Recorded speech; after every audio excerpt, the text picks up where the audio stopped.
Chers téléspectateurs, bonjour, bienvenue sur Média France.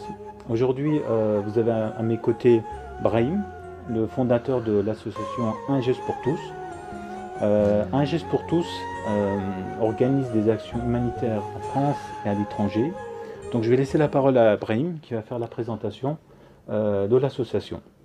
Bonjour à tous, salam alaikum. Donc je suis Brahim, président fondateur, coprésident fondateur de l'association Un geste pour tous Cœur et Actes.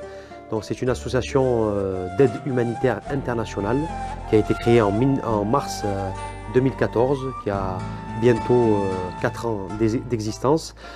Cette association a pour vocation de venir en aide aux personnes les plus vulnérables, personnes handicapées, orphelins et personnes en grande précarité également. Donc c'est une association apolitique qui n'a pas d'appartenance ni politique et religieuse, sans aucune entité religieuse, purement humanitaire et qui n'a aucune subvention et aucun frais de fonctionnement. Donc c'est une association qui vit au détriment des donateurs, mécènes, partenariats, et l'intégralité de ses adhérents sont des bénévoles, y compris les membres du bureau, aucun salarié. Donc voilà pour le fonctionnement de l'association Un geste pour tous Cœur et Actes. Donc cette association agit aussi bien sur le plan local, national et international. Sur le plan local, elle agit sur Nice en venant en aide aux sans-abri niçois. Donc tous les dimanches soirs depuis 3 ans, nous faisons une distribution alimentaire de repas chauds avec des colis alimentaires pour nos petits retraités qui ont du mal à finir leur fin de mois, et cela depuis environ 3 ans, et également quelques familles que nous orientons avec des partenariats avec les partenaires sociaux qui ont du mal à trouver des logements pour essayer de les sortir de la rue. Voilà le travail qui est fait essentiellement sur Nice. Ensuite, nous avons aux frontières, aux portes de nos frontières, à Ventimille, à une quarantaine de kilomètres de chez nous, suite aux arrivages massifs des migrants, des réfugiés qui vivent dans des conditions complètement déplorables, l'association Un geste pour tous a signé un partenariat avec la Caritas il y a quelques années, lors de l'arrivage massif des migrants, pour leur venir en aide et leur apporter des repas chauds et faire des missions ponctuelles avec des couvertures, des vêtements, puisque ces personnes-là vivent sur la rivière et la vallée de la Roya, donc dans des conditions sanitaires complètement déplorables, catastrophiques, aucune prise en charge. Donc nous sommes présents tous les dimanches à Ventimille, et dans la période estivale, une augmentation de la fréquence, où nous sommes à 3-4 fois par semaine, du mois de avril-mai jusqu'à septembre environ, où l'arrivage et l'affluence est assez massive sur Ventimille. Donc l'association Un geste pour tous se déploie également au Maghreb, en Afrique du Nord, en Afrique tout court, au Proche-Orient, en Turquie, en Syrie. Nous avons fait Gaza également, en Palestine, mais également en Asie. En Asie, là où nous avons deux centres, 2 orphelinats. Ce sont des orphelinats que nous avons créés, mis en place. Ce sont nos orphelins, nos enfants. Centres qui font office de centre d'accueil, d'orphelinat, de nurserie, mais également de distribution alimentaire via des tuk-tuk que nous avons dans les bidonvilles. Plus de 10 000 repas distribués au Cambodge dans les bidonvilles de Siem Reap et de Kep, dans les 2 extrémités du pays. Et depuis très peu, un partenariat qui est signé en Turquie, à Azilal, dans la ville d'Istanbul, côté Atatürk, en partenariat avec l'association Milad et Transespoir, où nous contribuons à hauteur de 50% pour ce centre, pour 350 enfants syriens qui sont pris en charge par Milad. Donc nous sommes partenaires à 50% pour ce 3e centre en Turquie. Voilà. Et ensuite, bien sûr, pour la Syrie, tout au long de l'année, nous récoltons des dons, vêtements, médicaments, matériel médical, et nous acheminons des conteneurs qui passent par Mersin, le port de Mersin en Turquie, et qui rentrent ensuite à l'intérieur de la Syrie, Idlib, Alep, pour des distributions, et dans toutes les zones complètement vides, complètement abandonnées en Syrie, et cela avec notre partenaire Transespoir.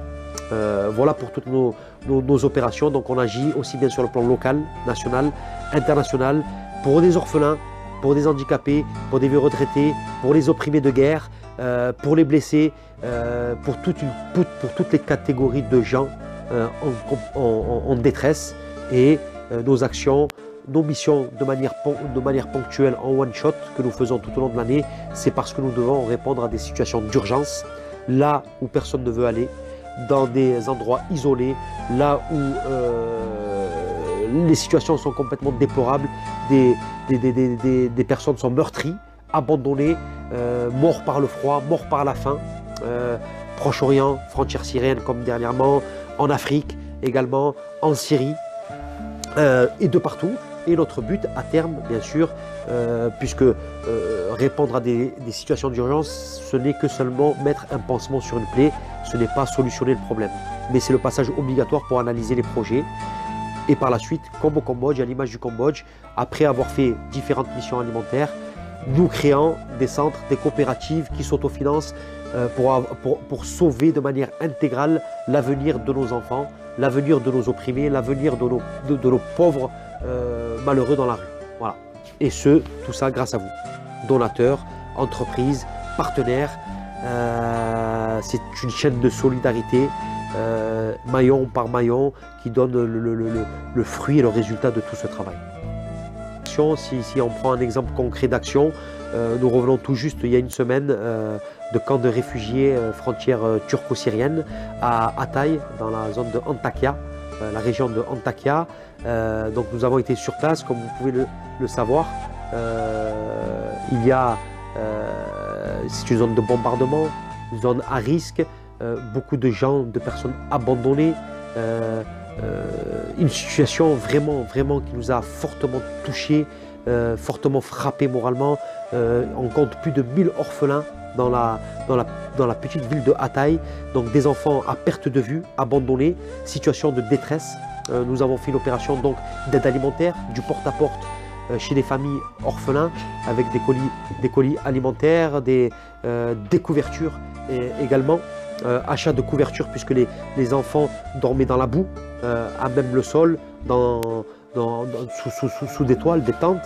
Et on a eu des appels de détresse de ces enfants qui nous demandaient à partir de ces camps-là, de les prendre avec eux en tant que petite ONG, impuissant à la fois par rapport à nos moyens. Nous étions en incapacité de faire plus que ce que nous avons fait. Et en tous les cas, moi, par la même occasion, je salue, malgré ces conditions-là, je salue le travail des autorités turques, par le nombre de camps de réfugiés mis en place par la Turquie, par le nombre de prises en charge d'enfants, de parents et de personnes d'origine syrienne en Turquie. Heureusement qu'il y a un pays comme celui-là qui donne exemple et qui devrait servir d'exemple à d'autres pays, puisqu'il y a eu un investissement conséquent et on a même rencontré des associations turques qui œuvrent à l'intérieur de la Syrie à hauteur de 90% de leur capacité de travail, qui font 90% de travail en Syrie et seulement 10% en Turquie pour aller soulager ces personnes qui sont bloquées à l'intérieur et qui sont dans la détresse la plus totale. Donc ça a été une mission super compliquée, super délicate, et ça a permis trois choses. D'éveiller les consciences, d'informer, parce qu'on s'est aperçu également qu'il y a une censure d'information. On nous montre des bombardements, Kurdes, etc. Mais on ne nous montre aucune situation humanitaire de ces enfants et de ces personnes. Par la même occasion, on a pu soulager de manière temporaire le quotidien de ces enfants, de ces familles.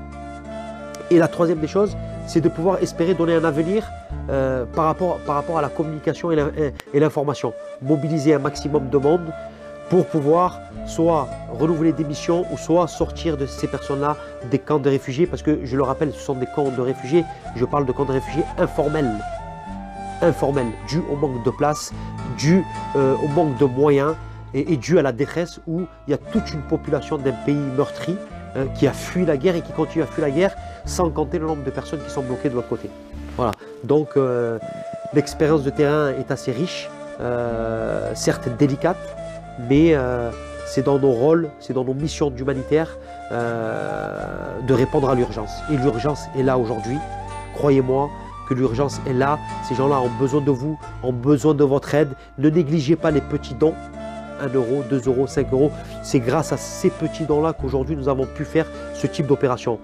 En parallèle, à Istanbul, nous avons fait une étude de projet depuis un mois sur un centre existant qui s'appelle Milad à Azilal, à Istanbul, où il y a 350 enfants pris en charge par ce centre d'accueil de Milad.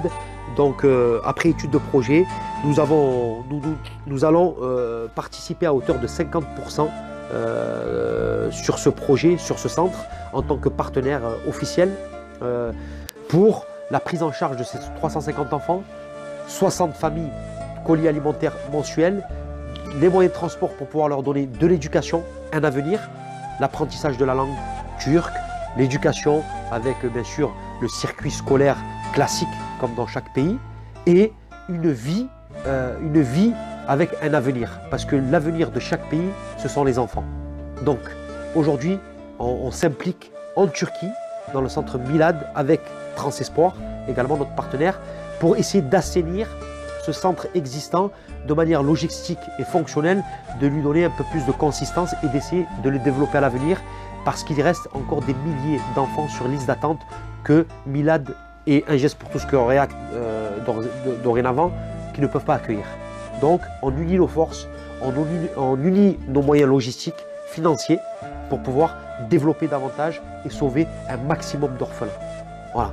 Donc un grand merci à tous pour votre attention, en espérant que vous puissiez contribuer, même si ce n'est pas de manière financière, de manière à titre d'information, de diffuser, partager massivement ce que fait l'association Cœur et Acte, un geste pour tous. C'est très important, puisque c'est grâce à la communication et à l'information qu'on arrive à savoir ne serait-ce que l'état et la situation de certaines zones, de certains endroits, de certaines populations opprimées, isolées.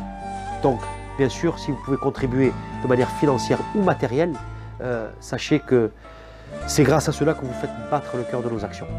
Merci à tous et je vous dis à très vite. N'hésitez pas à liker, partager, diffuser la page Facebook Association Un Geste pour Tous, Cœur et Acte. Et bien sûr, vous avez le numéro d'appel d'urgence de la coordination qui est joignable 7 jours sur 7.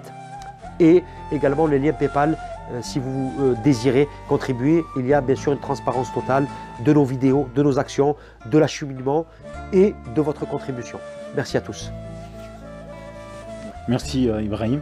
Merci à vous. On vous souhaite une très bonne continuation. Merci. Merci beaucoup pour vos actions. Merci. À très bientôt. Au plaisir. Au plaisir. Merci.